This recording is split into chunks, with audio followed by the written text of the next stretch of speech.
예도입니다. 존재의 숲에 정오의 햇빛이 비치고 있습니다. 새소리까지 들리는데요. 이 자연의 기운을 받으면서 예도는 세 번째 알티세르 강이 이어나갑니다. 주제는 모순과 중층 결정. 부흐막스, 마르크스를 위하여의 세 번째 장의 제목이기도 한데요. 이것은 단지 부분적인 초기 알티세르의 이해와 연관된 게 아니고 초기 알티세르 전체의 구조 개념을 이해하는데 결정적이겠죠, 그죠? 그래서 부흐막스 전체 내용과 리흐르 카피탈 제자들과 함께 출간한 자본론을 일자에 알티세르가 기고한 두 편의 논문, 자본론에서 마르크스의 철학으로 라는 논문, 두 번째 자본론의 대상, 이 모든 것을 포괄하여 이해하는데 오늘 강의는 또 결정적이겠죠, 그죠? 여러분들이 오늘날의 철학, 그죠? 무엇보다도 라클라우와 무페, 주디스 버틀러, 그리고 슬라보의 지적의 철학까지 오늘날의 사회 정치 철학을 이해하는 데 있어서도 이 알티세르의 사유를 이해하지 못하고는 손도대지 못하는 거죠. 그래서 철학책이 어려운 거야, 여러분. 이게 체계적으로 공부가 돼 있어야 그 책들이 읽히는데 나는 슬라보의 지적을 좋아해. 그래서 지적책을 잡았는데 한 장도 제대로 이해를 못하는 거야. 아무리 읽어도. 그것은 하이데거적 의미로 전이해의 부족이겠죠, 그죠? 오늘 또 예도의 클래스로 풀어내겠습니다. 강의의 가치를 아시는 분은 예도TV 후원에 참여해 주시면 감사하겠습니다. 자발적 수업료겠죠, 그죠? 예도의 노동에 대한 대가로서 오늘은 또 어떤 내용이 기다리고 있을까? 모순과 중층 결정. 여기에서 중층 결정이라는 개념, 그죠? 이것을 과잉 결정이라고 하기도 하는데 무엇보다도 다미앵의 주장에서의 주장에 나오는 과소결정, 수 데테르미나시옹, 이 개념과 연결하여 과잉결정이라고 번역하는 것도 괜찮다. 그죠? 그렇다면 과잉결정은 뭐냐? 이것은 혁명을 가능하게 하는 조건, 역사적 조건을 분석하는 거야. 이 역사적 조건을 분석하는 데 있어서 나타나는 게 사회의 구조라는 거야, 여러분. 이게 마르크스의 변증법과 연결되어 있고요. 그리고 비교적 알티세르의 후기에 나타나는 중기라고 할 수가 있는데요. 특히 70년대 논문, 1970년 이데올로기와 이데올로기적 국가정치, 이것은 혁명을 불가능하게 하는 조건은 무엇인가? 자본주의의 모순이 극대화되는 게 아니라 자본주의의 지배 권력이 재생산되는 그 조건, 그죠? 그걸 이야기하니까 당연히 혁명을 불가능하게 하는 조건인 거예요. 이것은 수 데테르미나시옹, 과소결정이라고 하기도 하죠, 그죠? 다미앵에서의 주장에 시흐 데테르미나시옹과 수 데테르미나시옹의 그 차이를 이야기하면서 알티세르가 이 둘의 분석을 수행하는데요. 오늘은 과잉 결정과 모순인 거야. 이 둘은 뗄 수 없는 관계입니다, 여러분. 시흐, 데테르미나시옹은 프로이트의 꿈의 해석에 나오는 위벌 데테르미니룽이라는 개념을 차용하여 알티세르가 자기 자신의 사회 구성체에 적용시키고 있는데요. 이것은 꿈 작업에서 나타나는 명시적인 꿈 내용과 그리고 심층에 숨겨진, 잠재적으로 숨겨진 꿈 내용이 있는 거야. 검열 때문에 꿈을 꾼 자가 꿈 작업을 할 때 이 심층에 숨어 있는 무의식의 욕망, 사회적으로는 받아들일 수 없는 그 욕망을 감추고 꿈 작업을 하겠죠, 그죠? 아니면 무의식적으로 모르는 경우도 있겠고. 그래서 꿈의 해석은 이 꿈꾸는 자의 꿈 작업에서 명시적으로 표면에 드러나는 꿈 내용이 아니라 감추어진 심층에 숨겨진 꿈 내용, 이것을 프로이트는 트라움스 게당켄, 꿈 사고라 그러죠, 그죠? 그래서 이 꿈 사고의 움직임을 제대로 포착해야 된다. 이게 바로 무의식의 힘인 거야. 정신분석가가 환자의 증상을 분석할 때도 특정 표상으로부터, 드러나는 표상으로부터 출발하여 심층의 원초 장면으로 들어가잖아, 그죠? 그것과 같이 꿈을 해석하는 자의 꿈 해석 역시도 꿈꾸는 자의 꿈 작업에 심층에 숨겨진 비명시적인 이 꿈 내용을 파헤쳐야 되는 거야. 이게 바로 꿈 사고인 거야, 여러분. 꿈 사고를 이해해야 된다. 정신분석학의 꿈의 해석의 과제겠죠, 그죠? 그런데 이 무의식의 힘은 검열 때문에, 그죠? 의식의 어떤 문지방을 통과하기 위하여 자기의 욕망을, 꿈꾸는 자가 자기 자신의 욕망을 감추고, 그죠?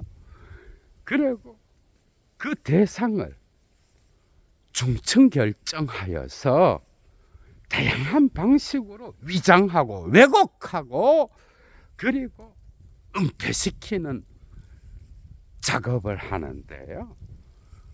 이 무의식의 언어는 바로 압축과 폐열 쉬붕, 그리고 폐열 디히퉁, 전치, 폐열 쉬붕으로 구성되어 있는 거야. 이 모든 것들을 알티세르 역시도 사용하고 사회 구성체의 다양한 힘들과 요소들, 심급들의 움직임, 그죠? 그것은 꽁덩사시형 압축과 그리고 전치, 데플라스몽 이런 방식으로 불어로 고치는 거야. 이런 것들이 곳곳에서 나타나는 거야, 여러분. 그러니까 중층 결정되어 있다라고 하는 것은 꿈 내용의 심층에 숨어 있는 이 잠재적인 무의식의 힘, 그 욕망은 복잡하게 뒤섞여서 하나의 원인으로 해석할 수 없다.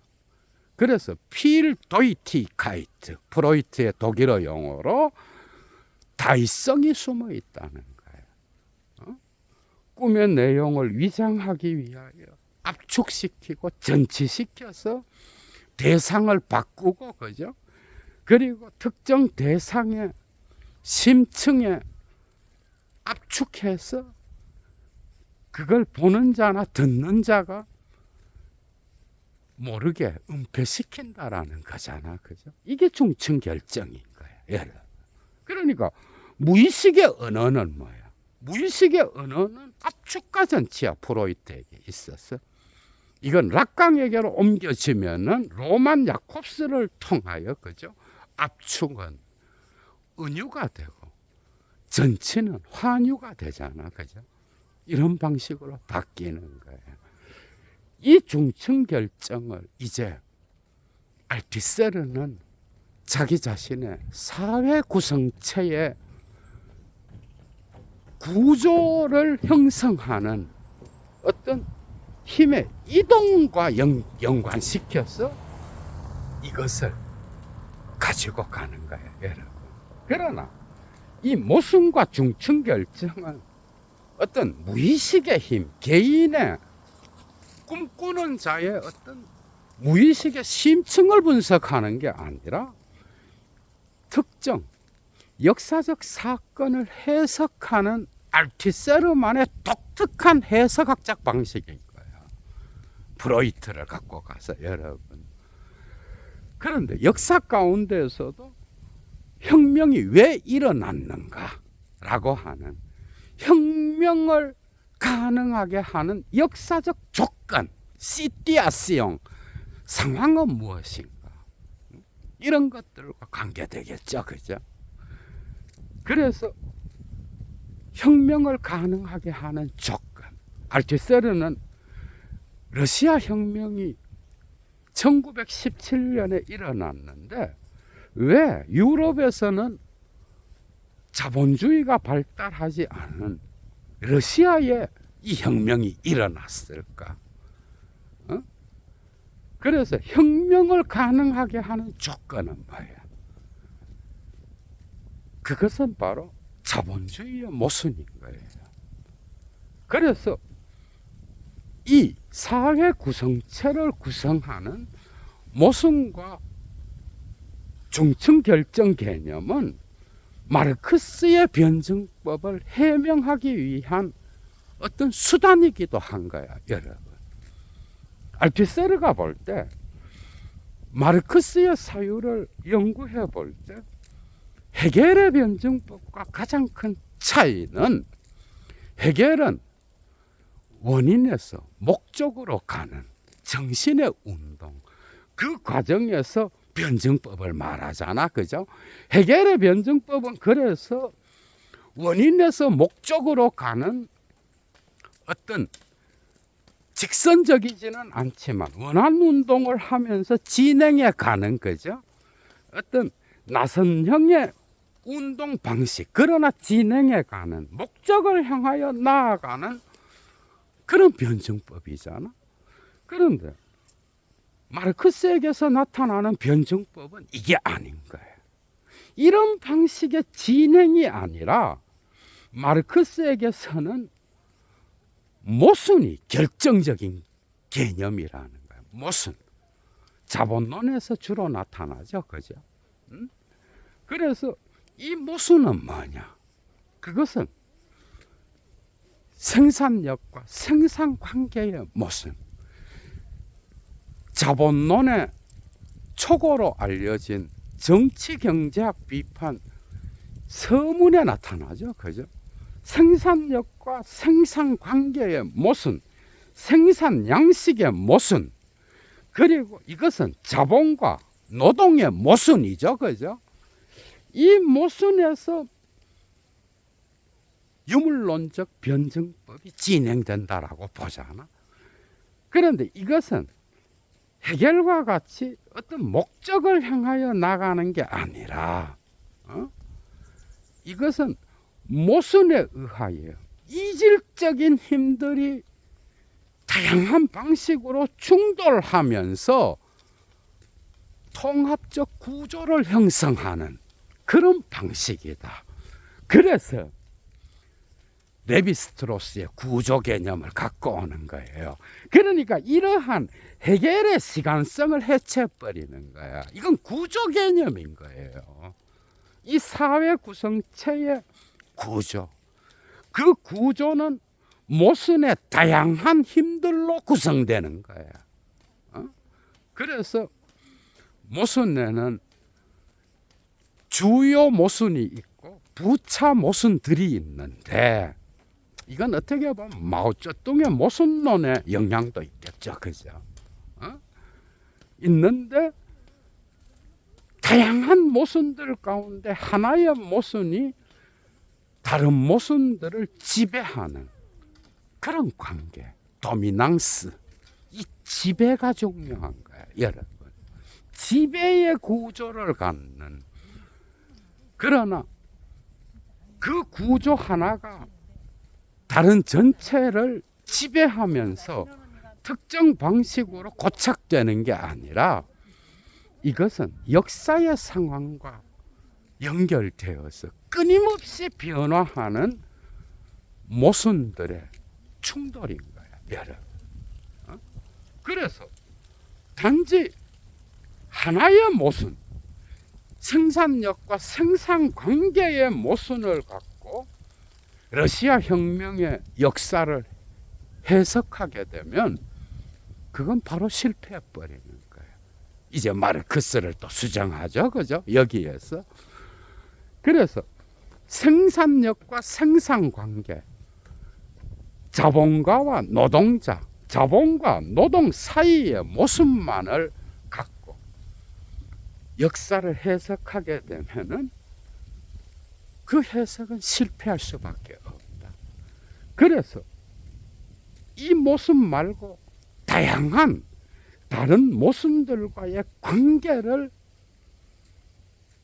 해석자는 파악해야 된다. 그래서 사회 구성체는 하나의 모순이 아닌 다른 모순들과의 관계를 통하여 이 모순이 어떻게 다른 모순들을 지배하는지, 그죠? 그걸 봐야 되는 거예요. 그래서 다양한 모순들, 전체 구조와의 관계 안에서 이 모순을 봐야 제대로 된 역사 해석을 할 수 있다라고 하는. 그래서 이 모순은 뭐야? 중층 결정되어 있는 거예요. 이해가 되죠, 그죠? 이런 방식으로 마르크스의 변증법을 해결과 대비하여 고쳐버리는 거예요, 여러분. 그러나 독특하게도 이 모순과 중층 결정은 해결의 사유 안에서 부정성과 정말 밀접하게 연관된 개념인 거예요. 슬라보의 지적이 까다로운 주체에서도 말하는 것처럼 말은 해결의 변증법과 구분되는 마르크스만의 변증법을 과학으로서 증명하려고 하는 게 알투세르의 의도지만은, 그러나 그걸 뜯어놓고 보면은 해결의 부정성 개념이 있잖아, 그죠? 거기에는 모순과 알력과 그리고 어떤 두 힘의 투쟁, 이런 것들이 숨어 있잖아. 이걸 지향함으로써 부정의 부정을 통하여 종합으로 가잖아, 그죠? 그러나 이 전체성 안에서 이 네가티비테트, 부정성만 보게 되면은 알투세르가 말하는 모순과 중층 결정과 어느 정도, 그죠? 연관이 있다는 거예요. 이건 지적의 해석이겠죠, 그죠? 재미있습니다.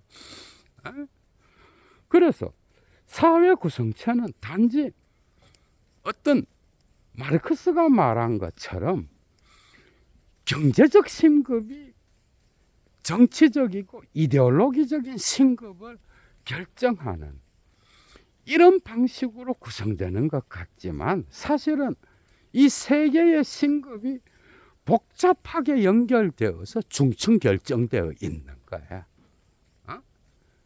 그러나 최종 신급은 언제나 경제적 결정이죠, 그죠? 이 둘을 어떤 방식으로건 연결하려고 했는데 알투세르는 실패한 듯 보이기도 하죠, 그죠? 어찌되었건 정치적 신급, 이데올로기적 신급, 경제적 신급, 이런 다양한 신급들이 서로 중층 결정되어서 혁명의 역사적 사건을 발생시켰다라는 거예요. 그래서 하나의 신급만을 이야기하는 것은 그리고 하나의 자본주의 모습만을 이야기하는 것은 역사를 제대로 해석하는 데 실패할 수밖에 없다. 그래서 모순과 중충결정인 거야, 여러분. 응? 왜 그렇죠, 여러분? 마르크스는 자본주의의 모순이 극대화되게 되면 거기에서 사회주의 혁명이 일어난다라고 했는데, 러시아의 상황을 보면 그 당시 유럽에서 러시아는 자본주의가 극도로 발달한 나라도 아니었고 오히려 자본주의가 가장 발달하지 않은 나라였어. 마르크스의 예언대로 하면은 영국이나 프랑스나 독일 이런 자본주의가 극도로 발달하는 그런 나라들에서 혁명이 일어나야 되는데 자본주의가 가장 발달하지 않은 러시아에서 이 혁명이 성공했거든. 그래서 이 기본적인 마르크스의 모순 개념, 자본주의의 모순, 노동과 자본 사이의 모순, 생산력과 생산관계의 모순만을 갖고는 역사를 제대로 해석할 수 없다. 그래서 모든 사회 구성체에는 언제나 이미 다른 모순들이 전체 구조로서 이 하나의 모순을 중층결정하고 있다는 거예요. 그래서 상황이란 개념을 갖고 모순은 모순 자체로 있는 게 아니라 이 모순은 언제나 상황과 관계된 거예요. 역사적 상황의 변화에 따라서 이 모순의 힘 역시도 변화하는데요. 상황과 뗄 수 없는 게 모순인 거예요. 어떻게 보면 하이데거의 존재와 시간에 나타나는 거죠. 그 존재 사건 개념들 있잖아. 거기에서 나타나는 상황 분석도 있잖아, 그죠? 그런 것들도 연상시키는데 모순은 언제나 역사적 상황과 뗄 수 없는 거예요.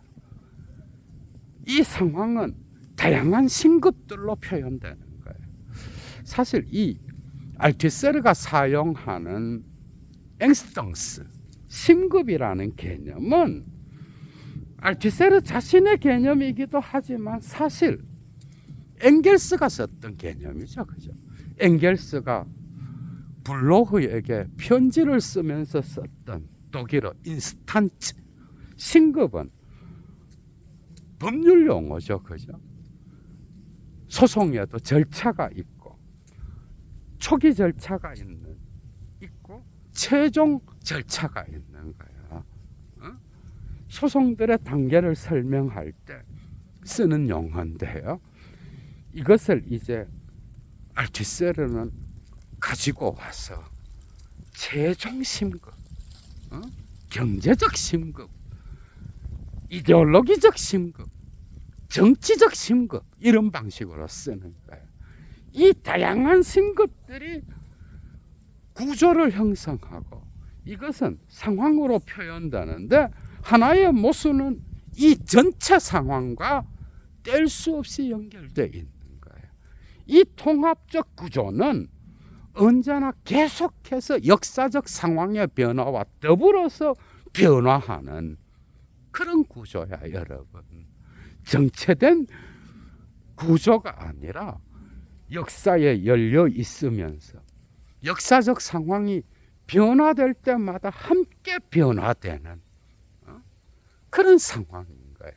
이 상황과 뗄 수 없이 연결되어 있는 게 바로 모순인 거예요. 그래서 이 구조는 다른 모순들을 지배하는 모순이 있고, 그죠? 이 모순들은 서로 중층 결정되어 있으며 사회 구성체는 이 다양한 신급들과 요소들, 이것들이 서로 결합되어서 연결되어 있는 거야. 아, 여러분, 이 결합이라고 하는 개념 있잖아. 응? 아흐띠킬라시옹이라는 영어로 articulation이죠, 그죠? 아흐띠킬라시옹, 이 개념 역시도 곳곳에서 나타납니다. 특히 오늘날의 정치 철학에서 라클라우와 무페가 이 알투세르의 사회 구성체의 개념을 결정적으로 자기 존재론에 적용시키잖아, 그죠? 거기에는 담론의 움직임에 근거한 주체의 위치잖아.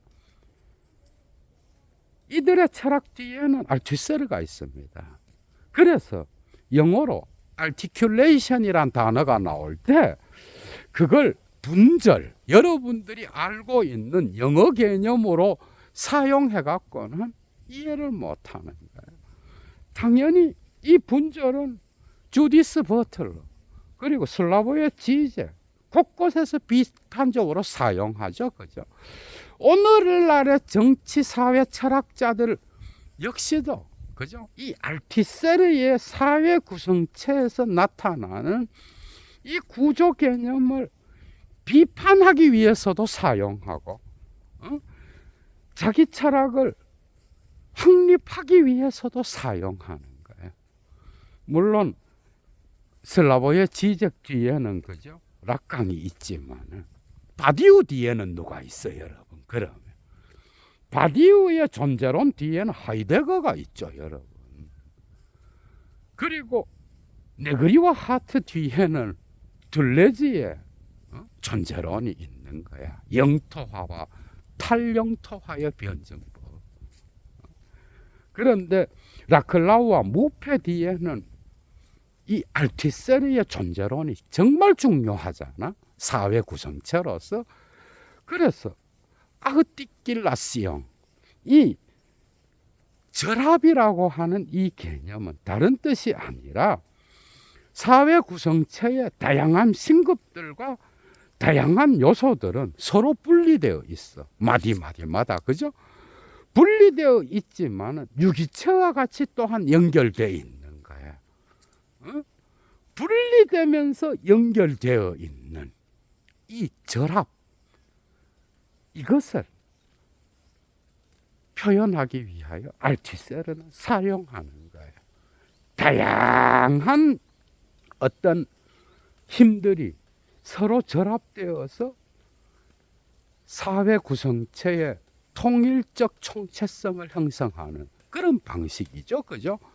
결합의 구조.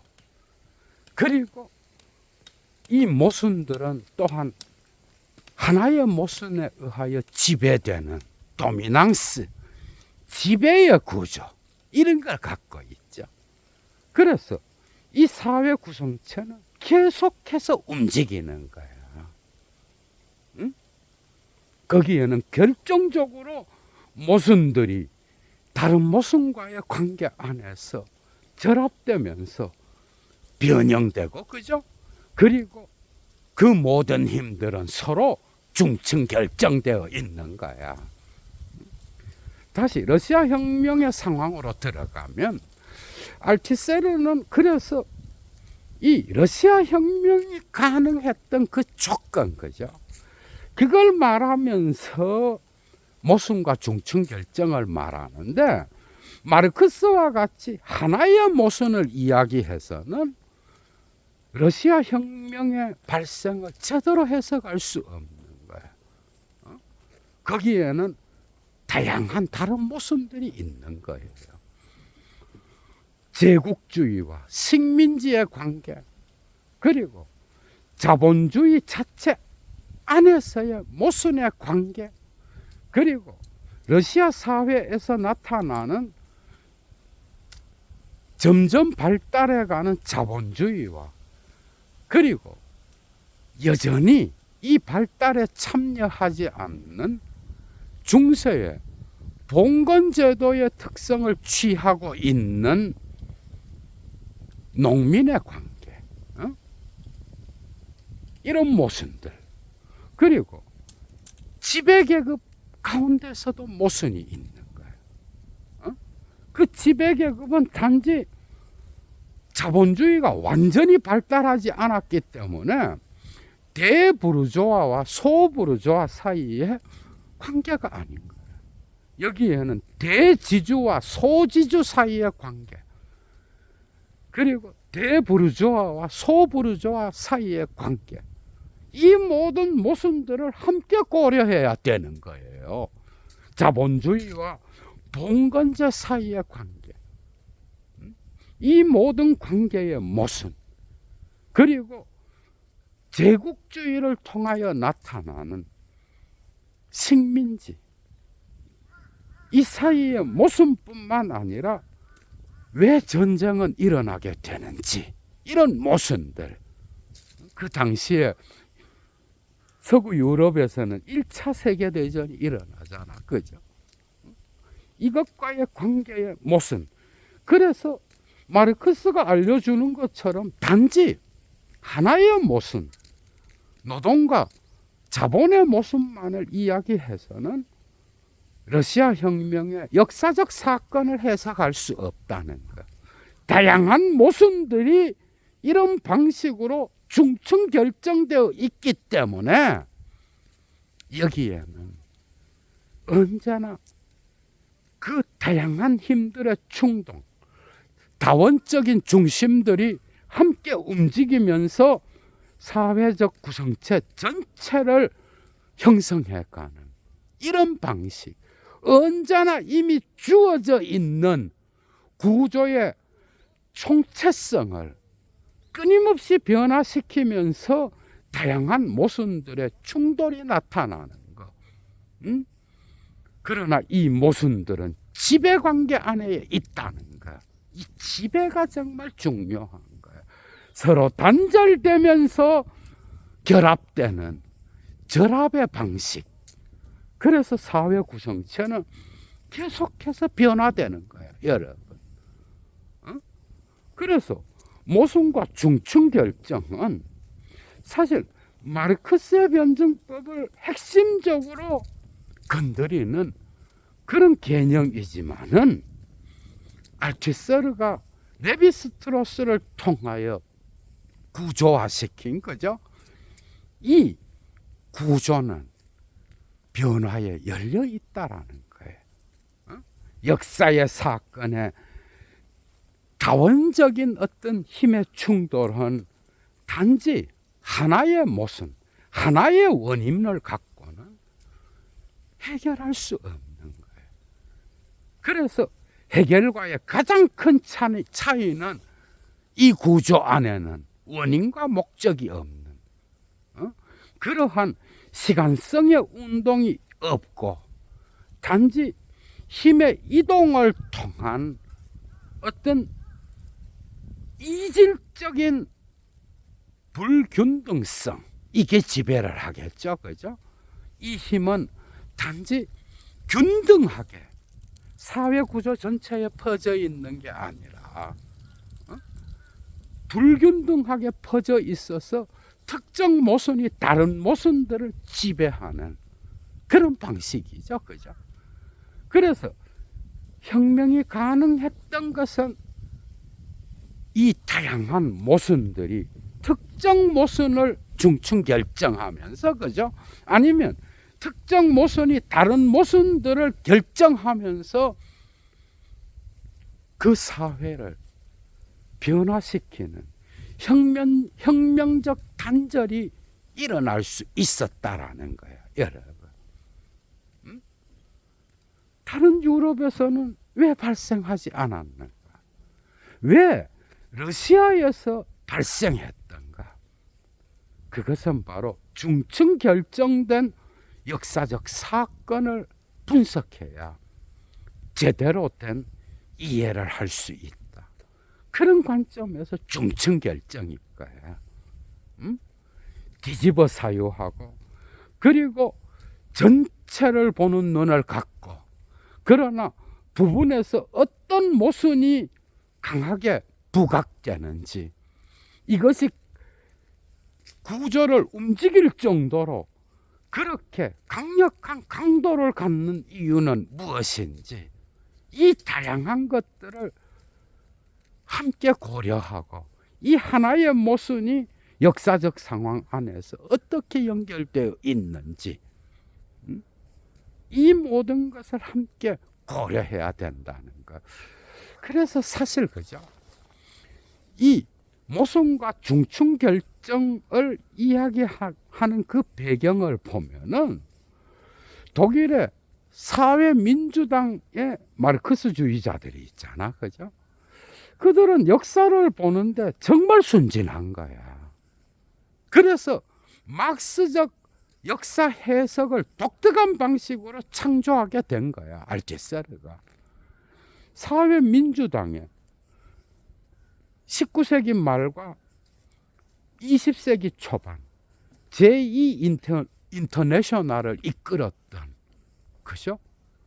칼 카우츠키, 여러분들 잘 알잖아. 그를 중심으로 나중에는 여기에 로자 룩셈부르크도 참여하잖아, 그죠? 그러니까 이런 사회민주당에서 단지 순진하게 마르크스의 그 자본주의 모순을 믿고 이것이 극대화되면은 저절로 사회주의 혁명이 와서 좋은 사회가 온다. 이렇게 보는 것은 너무나 순진해서 나중에 1차 세계대전에 다 도장을 찍잖아, 그죠? 베른슈타인, 칼 카우츠키, 수정주의, 기회주의에 빠져서 이상하게 되잖아, 그죠? 그래서 이들은 오히려 마르크스를 가장 잘 자기들이 이해한다라고 생각했지만은 현실 정치에서 낙관주의에 빠져서 단지 역사를 하나의 모순으로 역사가 진행되며, 그래서 결국은 이 모순이 극대화되면 사회주의 혁명이 일어난다, 이런 안일한 생각에 빠지게 된 거예요.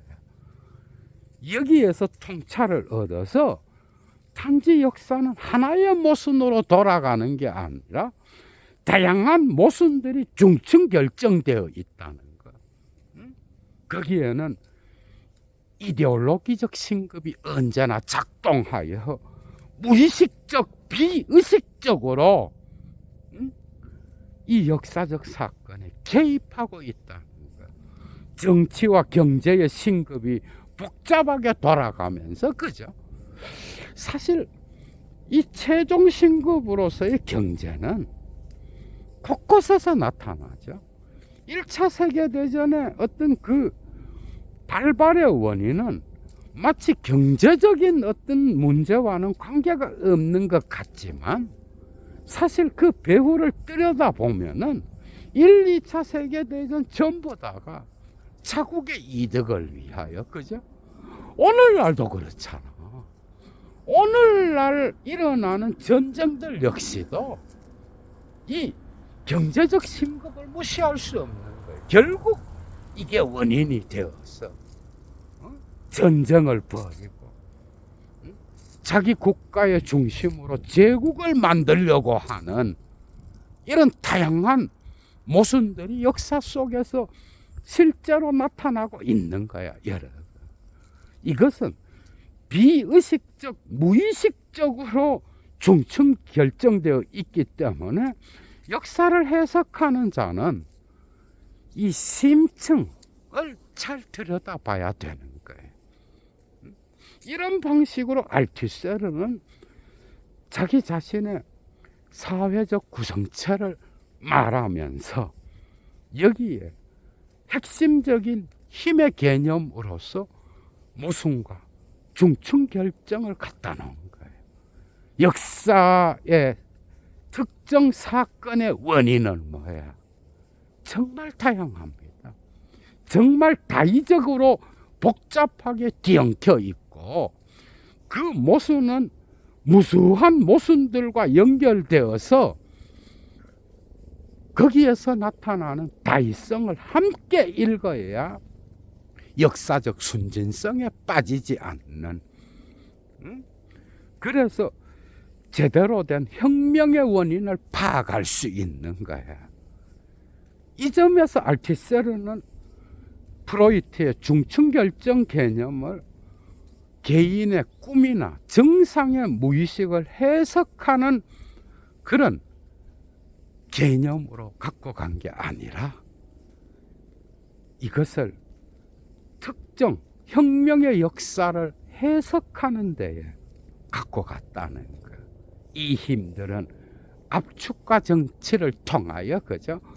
복잡하게 뒤엉켜서 서로가 서로를 결정하는 거예요. 주요 모순이 있으면 부차적 모순들이 있고, 이 주요 모순과 부차적 모순들은 철학에서와 같이 주요 모순이 본질을 의미하고 다른 모순들은 이 본질을 형성하는 현상이다. 이런 식으로 분석해서는 안 되는 거예요. 그럼 구조주의가 아니죠, 당연히. 이렇게 나가면 안 되고, 주요 모순과 부차 모순들은 서로를 조건 짓는 그런 관계인 거예요. 서로를 조건 지으면서 사회 구성체를 형성하는. 그래서 서로의 실존 조건을 조건 지으면서 특정 사회의 구성체를 형성해가는 이런 방식인데, 이것은 언제나 지배와 결합의 방식으로 복잡하게 운동하면서 뒤엉켜 있는 그런 구조라고 하는 거. 여러분 많이 들어오죠, 그죠? 그래서 프로이트의 중층결정 개념은 마르크스에게로 가면 역사를 해석하는 어떤 도구로서의 기능을 한다는 거. 이런 것들을 잘 살피시고, 무엇보다 모순은 언제나 이미 중층결정과 뗄 수 없이 연결되어 있다는 것. 이 모순이 역사적 상황과 뗄 수 없이 연결되어 있는 것처럼, 그죠? 모순과 중층결정은 함께 가는 거라는 거. 재밌었죠, 그죠? 얘도 물러갑니다. 추스.